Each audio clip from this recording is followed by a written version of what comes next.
While morally great characters make the best protagonists. For a long time, literature tried to convince us that the best protagonists were heroes, noble, pure-hearted people who always knew the difference between right and wrong.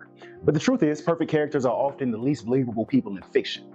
Real humans are contradictory, capable of kindness and cruelty, love and selfishness, loyalty and betrayal, sometimes all within the same day.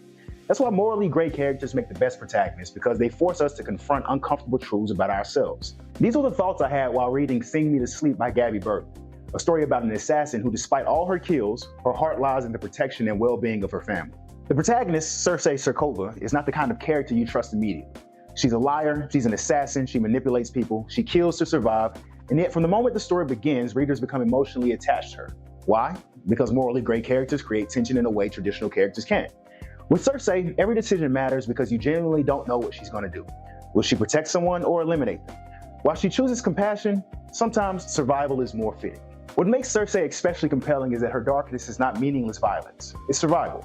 She's a siren hiding in a kingdom that would execute her instantly if her identity were revealed. Imagine being born into a world where your mere existence is considered evil. Eventually, survival itself begins to look immoral. Gabi brilliantly explores how oppression can distort a person's morality.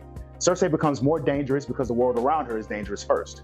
That's what morally great characters reveal. Sometimes people are not born monsters. Sometimes society creates them. And that idea is far more thought-provoking than a simple good versus evil story. Perfect heroes often reassure readers. Morally great protagonists challenge readers. They force us to ask difficult questions. If you were hunted your entire life, would you still follow the rules? If the world showed you no mercy, would you still remain merciful? At what point does survival become corruption?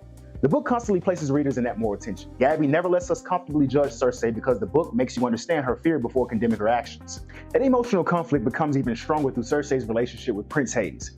Hayes represents kindness, empathy, and trust, everything Cersei believes she can't afford to become.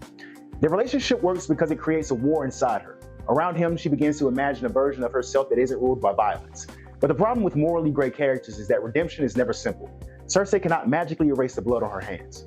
Trauma leaves scars, and this makes Cersei feel painfully real. Morally great characters also make stories more suspenseful because readers become emotionally conflicted themselves. When the traditional hero wins, readers usually feel satisfaction. But when someone like Cersei succeeds, readers feel something deeper. Relief mixed with guilt, admiration mixed with concern. You find yourself rooting for someone you probably fear in real life. This contradiction makes morally great characters unforgettable. The book quietly asks whether morality is sometimes a privilege. It's easy to judge people when you've never had to fight for your survival. Cersei's entire existence is shaped by fear, prejudice, and secrecy. Gabi challenges readers to consider how environment influences ethics. In many ways, Cersei is both victim and a threat at the same time. And that duality is exactly why she feels human. At the end of the day, morally great protagonists stay with readers longer because they mirror reality more honestly than flawless heroes ever could. Most people are not purely good or purely evil. We're shaped by pain, fear, love, ambition, trauma, and desperation. Sing Me to Sleep succeeds because Cersei embodies all of these contradictions. She's terrifying and vulnerable, cruel and compassionate, broken and powerful. And maybe that's why morally great characters matter so much. They remind us that the line between hero and villain is often thinner than we want to believe. Like if you enjoyed this segment, share if it could benefit others, subscribe for more book-related content. Till then, stay in the book and stay out the way.